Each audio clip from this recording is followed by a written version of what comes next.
اور جب مائیں اپنی بیٹیوں کو اپنے سے بہت زیادہ قریب کر لیں گی تو پھر وہ ہر اچھی بری بات آپ سے شیئر کریں گی۔ اس سے فائدہ یہ ہوگا کہ باہر ان کو کوئی بھی ایسی بات جو نقصان دہ ہے، اور بالخصوص آپ دیکھیں ابھی فی زمانہ ہم یہ دیکھ رہے ہوتے ہیں کہ 4 لوگ ایک کمرے میں بیٹھے ہیں، چاہے وہ ماں ہیں، بیٹی ہے، فادر ہیں، بیٹے ہیں، اور وہ سب اپنے اپنے طور پر اپنے موبائل میں مصروف ہیں، آپس میں کمیونیکیشن نہیں ہے، بالکل بھی آپس میں ایسا ربط نہیں ہے، تعلق نہیں ہے، جس کی وجہ سے بہت زیادہ دوریاں پیدا ہو رہی ہیں۔ تو اپنے گھر میں ایسا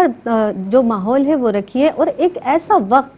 ضرور طے کر لیجئے کہ بھئی اس وقت ہمیں سب نے بیٹھ کر چائے پینی ہے، شام کا کچھ کھانا ہے، لیکن اس وقت میں ہمیں آپس میں بیٹھ کر ایک دوسرے کو ٹائم دینا ہے، ایک دوسرے کو وقت دینا ہے۔ زرمینہ، اس تعلق سے اگر آپ کچھ کہنا چاہیں یا ہمارے ناظرین کو کوئی میسج دینا چاہیں فرمائیے گا۔ جی زینب، دیکھیں آج کل جو فی زمانہ چیزیں دیکھنے میں آتی ہیں، جیسے بہت ساری بھی پروگرام کے دوران کور بھی کی گئیں، تو آج کل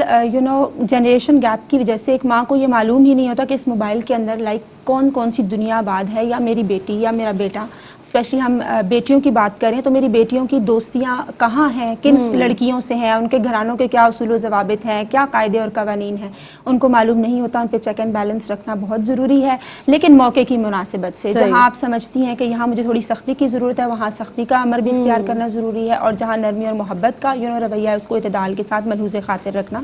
بہت ضروری ہے، کیونکہ عورت نسلوں کی امین ہوتی ہے۔ ایک بیٹی کی آپ جب تعلیم و تربیت کرتے ہیں، ایک پورے خاندان کی گویا وہ تربیت ہوتی ہے، ایک پورے عہد کی تعمیر ہوتی ہے، اس کی شخصیت سازی اور اس کی کردار سازی کا جو عمل ہمارے سامنے آتا ہے۔ تو اس سلسلے میں جب آپ اپنی بچی کی اچھی تربیت کر رہے ہوتے ہیں زینب، تو وہ نظر بھی آتی ہے اس کی پرسنالٹی گرومنگ میں، وہ اپنی ماں کا احترام کرے گی۔ بچیوں پہ یہ بالکل فرض ہے کہ وہ اپنی ماں کا احترام کریں، رشتوں کے تقدس کا خیال رکھیں۔ جب بچے والدین کے رشتے کا یا کسی بھی رشتے کے تقدس کا ادراک نہیں رکھتے تو یقیناً نقصان اٹھاتے ہیں۔ تو دیٹس ویری امپورٹنٹ کہ آپ ان کی اچھی تعلیم و تربیت کا اہتمام کریں، اور جب آپ ان کی اچھی تعلیم و تربیت کا اہتمام کرتے ہیں تو وہ اپنی ماں کے رشتے کی جو عظمت اور تقدس ہے اس کا بھی خیال رکھتے ہیں، اور پھر کسی دوسرے ماں کی کسی دوسرے شخص کی ماں، جیسے اس کے اپنے ہسبینڈ کی ماں ہوتی ہے تو بیٹی اس کو بھی اپنی ماں کنسیڈر کرتی ہے، یا اس کی بھابھی کی ماں ہے، یا اس کی چچی ہیں، یا کوئی بھی رشتے ہیں تقدس والے، وہ ان کا خیال رکھے گی، اور آپ کی قدر و منزلت میں، ماں کی قدر و منزلت میں اضافہ ہی ہوتا ہے زینب۔ اور علامہ اقبال کا ایک خوبصورت سا ایک اصول میں ضرور شیئر کرنا چاہوں گی کہ اپنے بچوں کو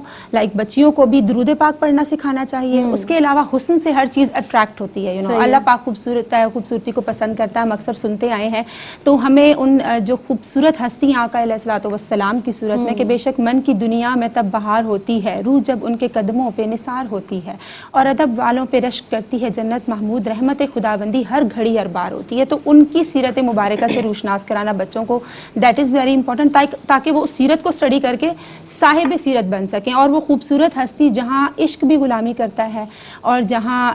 محبت بھی پانی بھرتی نظر آتی ہے۔ تو یہ بہت زیادہ ضروری ہے کہ ہم ان ہستی کے حوالے سے اپنے بچوں کو گائیڈ لائن دیں، اور سیدہ کائنات کا جو اسوہ کامل ہے، یقیناً وہ ہم سب کے لیے بہترین گائیڈ لائن ہے کہ وہ گھر کے کام بھی کر رہی ہیں، اتنی اطاعت گزار بیوی ہیں، اطاعت گزار بیٹی ہیں، اور کس طرح سے دشواریوں کا جب سامنا کرنا پڑتا ہے آقا علیہ الصلوۃ والسلام کو، تو کس طرح سے اپنے بابا جان کا ساتھ بھی دے رہی ہیں، حضرت خدیجہ الکبریٰ رضی اللہ تعالی عنہا کا کس طرح سے ان کو احترام بخش رہی ہیں۔ تو یہ باتیں بھی بہت زیادہ ضروری ہے کہ آپ کی تسبیح و تحلیل بھی جاری ہو ساری ہو، تاکہ ان کی برکات آپ کی لائف پر آ سکے، اور معاشرہ پیار، محبت اور امن و سکون کا مرکز بن سکے۔ بے شک ایک عورت جو ہے نسلوں کی امین ہوتی ہے۔ جب ایک بیٹی کی تربیت آپ اتنی مضبوط کریں گی، یقیناً اسے آگے جا کر ماں بننا ہے، وہی بیٹی ماں بنتی ہے، اور پھر اسی طرح سے نسلیں پروان چڑھتی ہیں۔